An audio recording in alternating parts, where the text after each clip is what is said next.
Assalamualaikum warahmatullahi wabarakatuh. Perkenalkan, kami dari kelompok 1.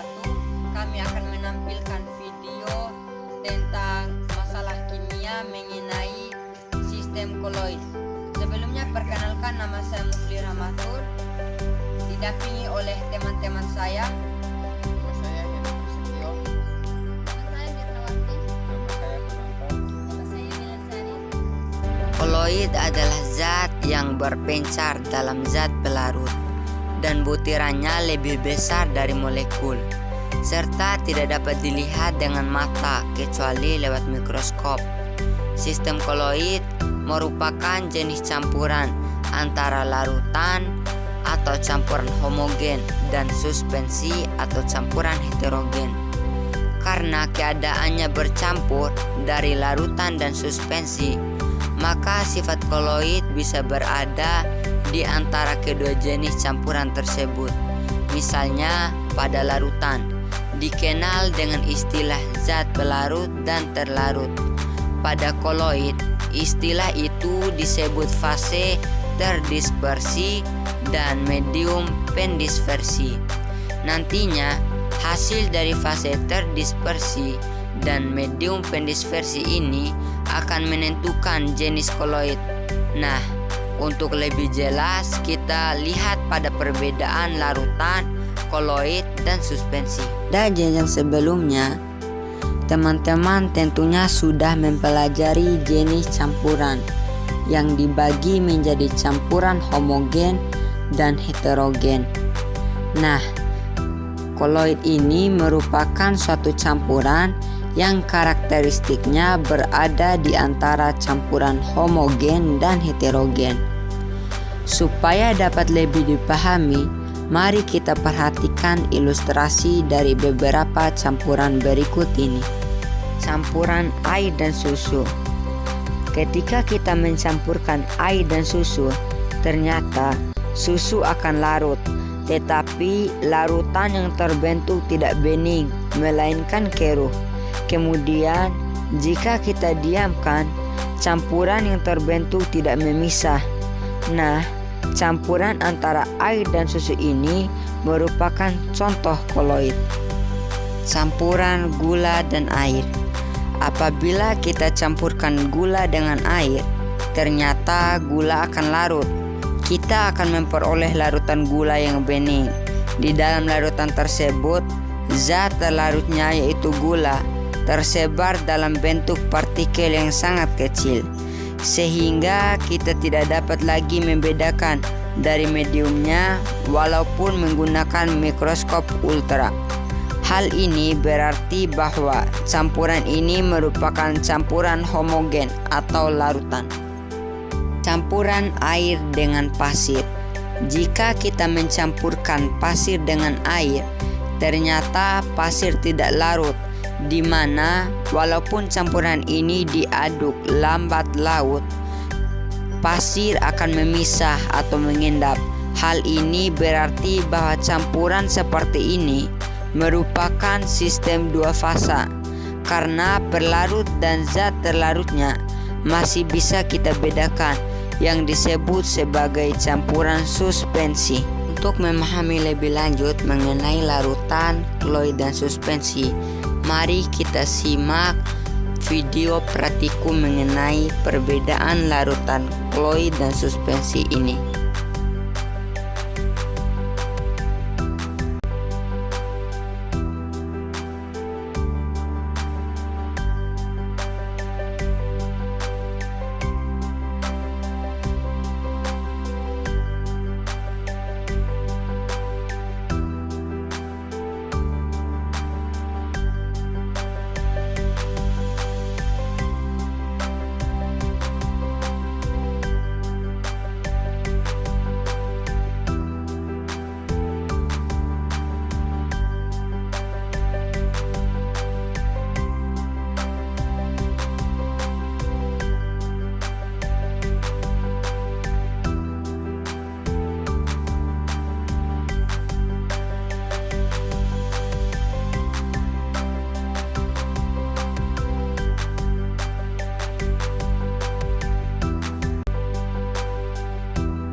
kedua adalah sifat-sifat koloid. Sistem koloid mempunyai sifat yang khas yang berbeda dengan sifat sistem dispersi lainnya. Kemudian mari kita bahas satu persatu. Yang pertama, efek tindal. Sistem efek tindal adalah peristiwa penghamburan cahaya oleh partikel-partikel koloid. Nah, maksudnya gimana? Jadi, ketika ada berkas cahaya diarahkan ke larutan, cahaya tersebut akan diteruskan sehingga kita tidak bisa melihatnya. Hal ini karena larutan bersifat homogen. Tapi ketika berkas cahaya diarahkan ke koloid dan suspensi, berkas cahaya akan dihamburkan sehingga jejaknya dapat dilihat. Untuk memahami lebih dalam, kita bisa lihat contoh percobaan pada air deterjen. Dari gambar ini dapat dilihat bahwa berkas cahaya yang mengenai air sabun terlihat dihamburkan dan pada layar tampak hanya sedikit sinar yang diteruskan. Dan sifat yang kedua adalah gerak Brown. Gerak Brown merupakan gerak acak atau tidak beraturan atau zigzag partikel koloid karena tumbukan antara partikel koloid terdispersi dan medium pendispersi. Adapun contoh dari gerak Brown ini banyak sekali. Contohnya salah satunya yaitu gerakan debu yang terlihat pada seberkas sinar. Gerakan partikel debu biasanya tidak terlihat, namun dengan bantuan efek tindal, pergerakan acak debu dapat diamati dengan mudah. Pergerakan acak partikel ini adalah contoh nyata dari gerakan Brown dalam kehidupan sehari-hari. Berikutnya yaitu difusi polutan udara. Polutan, gerakan debu, dan partikel lainnya yang terkandung di udara menunjukkan gerak Brown dan salah satu cara terbaik. Dalam hal ini, udara bertindak sebagai fluida dan partikel yang bergerak di dalamnya mengalami transfer energi karena tumpukan partikel secara terus-menerus. Selanjutnya, sifat yang ketiga adalah adsorpsi. Adsorpsi merupakan peristiwa penyerapan partikel ion atau molekul pada permukaan koloid. Sifat adsorpsi ini bisa dimanfaatkan untuk proses pemutihan gula. Nah, pada pemutihan gula ini yang dimana gula yang berwarna keruh akan dilarutkan ke dalam air.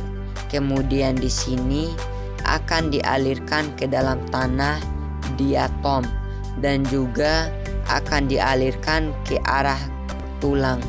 Kemudian zat pembuat warna keruh nantinya akan diserap oleh diatom dan pada akhirnya akan terbentuk gula yang akan berwarna putih. Mari kita masuk pada sifat yang keempat, elektroforesis. Elektroforesis adalah peristiwa pergerakan partikel koloid karena pengaruh medan listrik. Partikel koloid merupakan partikel yang mempunyai muatan. Adanya medan listrik mengakibatkan partikel-partikel koloid bergerak ke elektrode yang mempunyai muatan berlawanan dengan muatan listrik partikel koloid.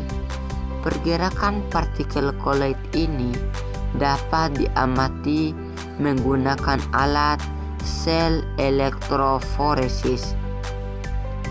Contoh penggunaan elektroforesis dalam kehidupan sehari-hari. Yang pertama, penentuan muatan suatu partikel koloid. Yang kedua, identifikasi DNA, dan yang ketiga, cara kerja alat Cottrell atau penyaring debu. Dan sifat yang kelima adalah koagulasi. Koagulasi merupakan penggumpalan partikel-partikel koloid karena adanya pemanasan penambahan elektrolit, penambahan koloid yang muatannya berlawanan.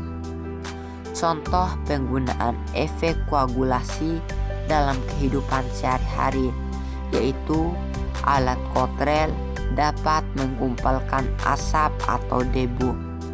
Alat Cottrell ini dapat kita jumpai pada pabrik-pabrik. Alat Cottrell ini dapat menggumpalkan asap atau debu.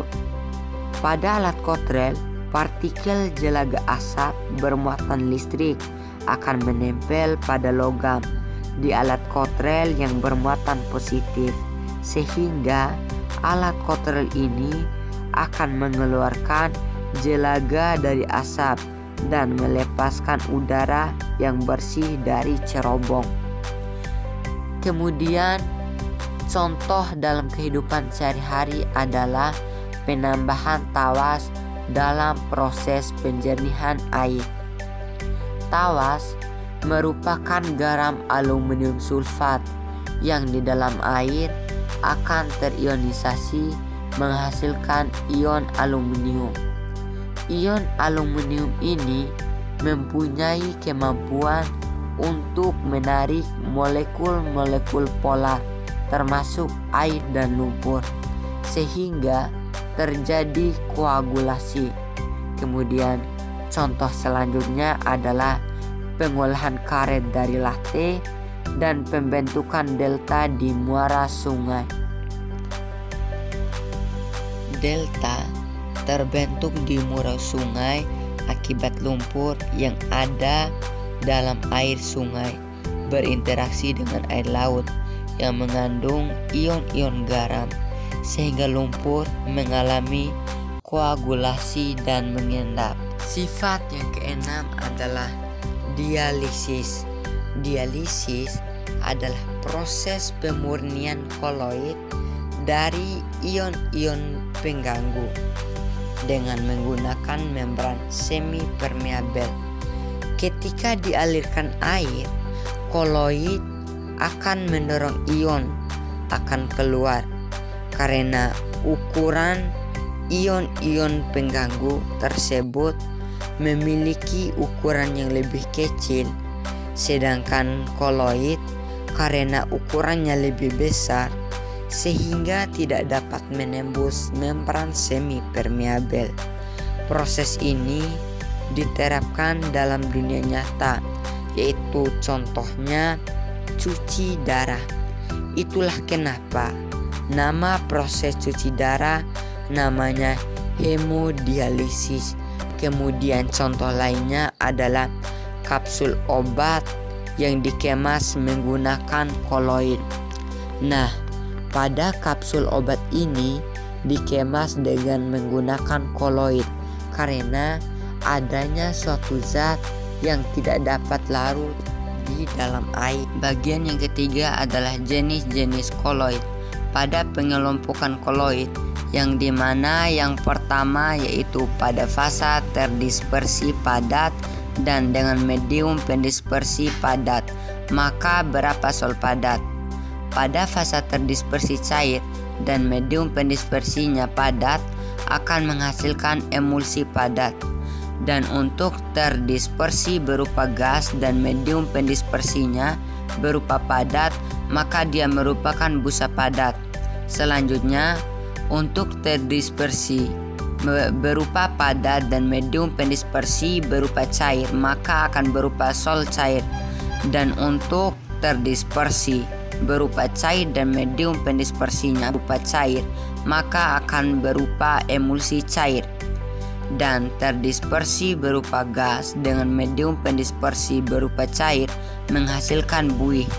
Dan pengelompokan berikutnya yaitu dengan terdispersinya berupa padat dan medium pendispersinya berupa gas, maka akan berupa aerosol padat.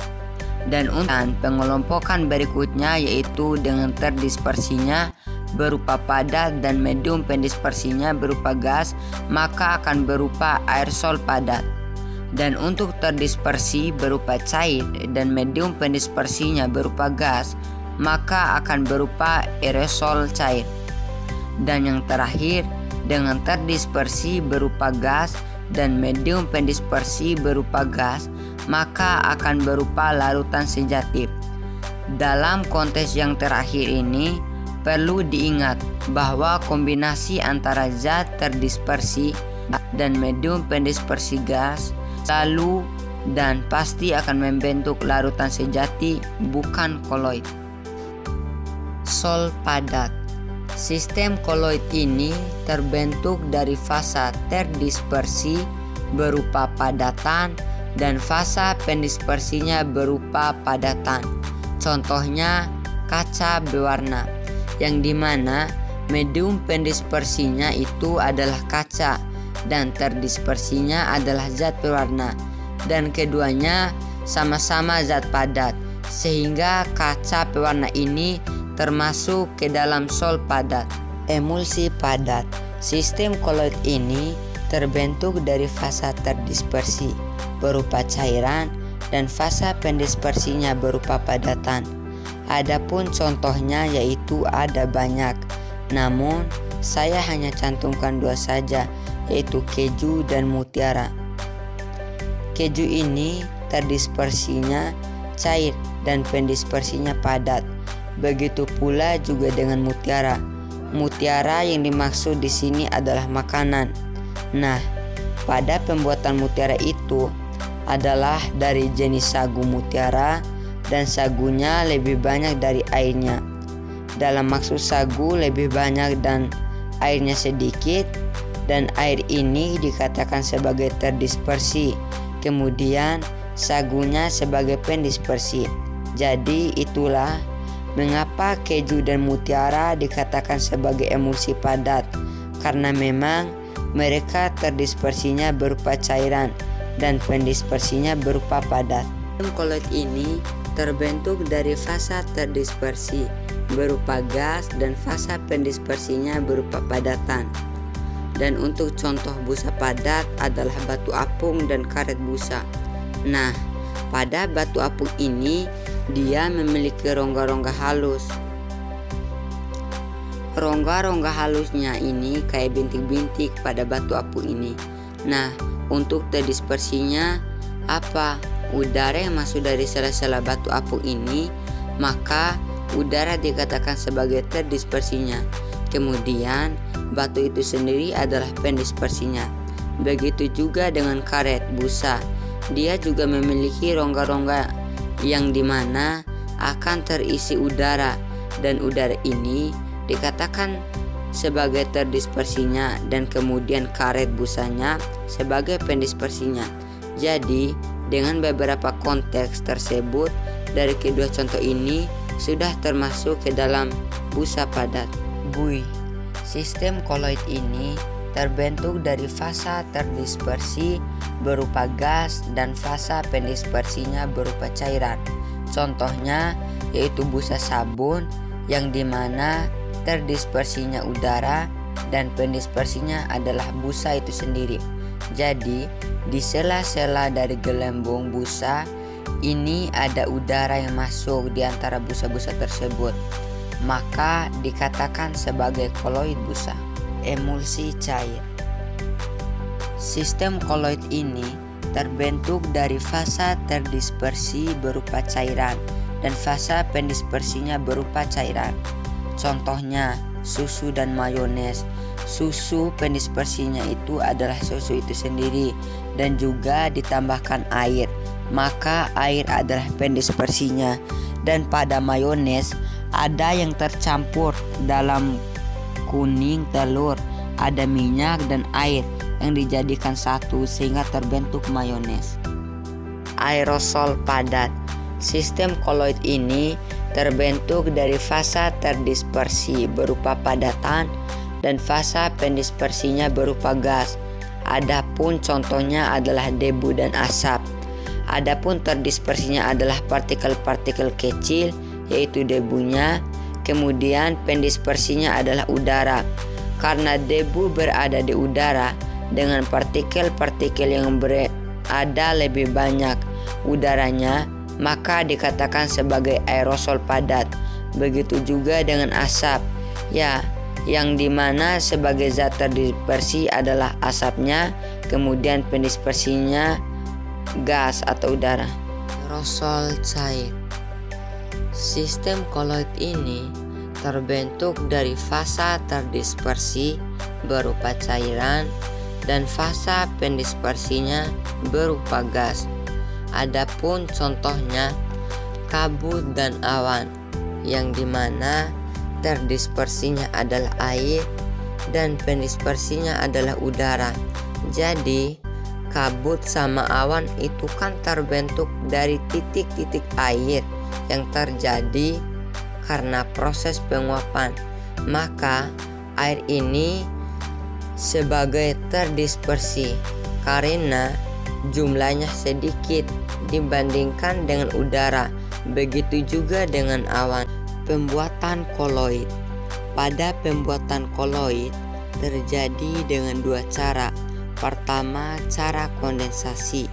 Pada cara ini, pembuatan dilakukan dengan menggabungkan partikel kecil atau partikel larutan dengan partikel yang lebih besar. Secara sederhana, pembuatan ini menggabungkan koloid yang sudah ada dengan partikel kecil yang lainnya. Penggabungan ini bisa dilakukan melalui tiga cara, yaitu reaksi redoks, dekomposisi, dan hidrolisis.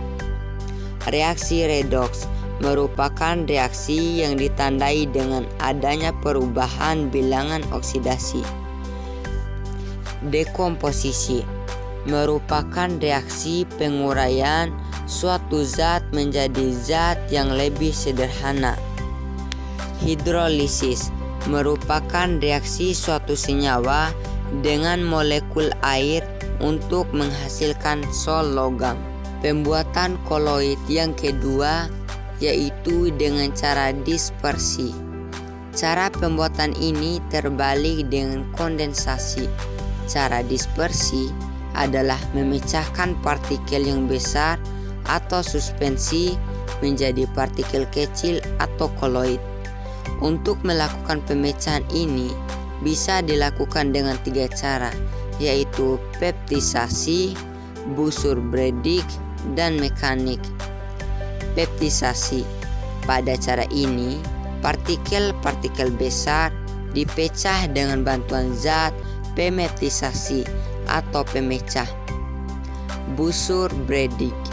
Cara ini digunakan untuk membuat sol-sol logam. Dan terakhir, mekanik. Pada cara ini, butiran-butiran kasar digerus atau digiling dengan penggiling koloid hingga tingkat kehalusan tertentu. Demikian video mengenai tentang sistem koloid yang dapat kami sampaikan. Semoga dapat bermanfaat. Kami akhiri dengan wassalamualaikum warahmatullahi wabarakatuh.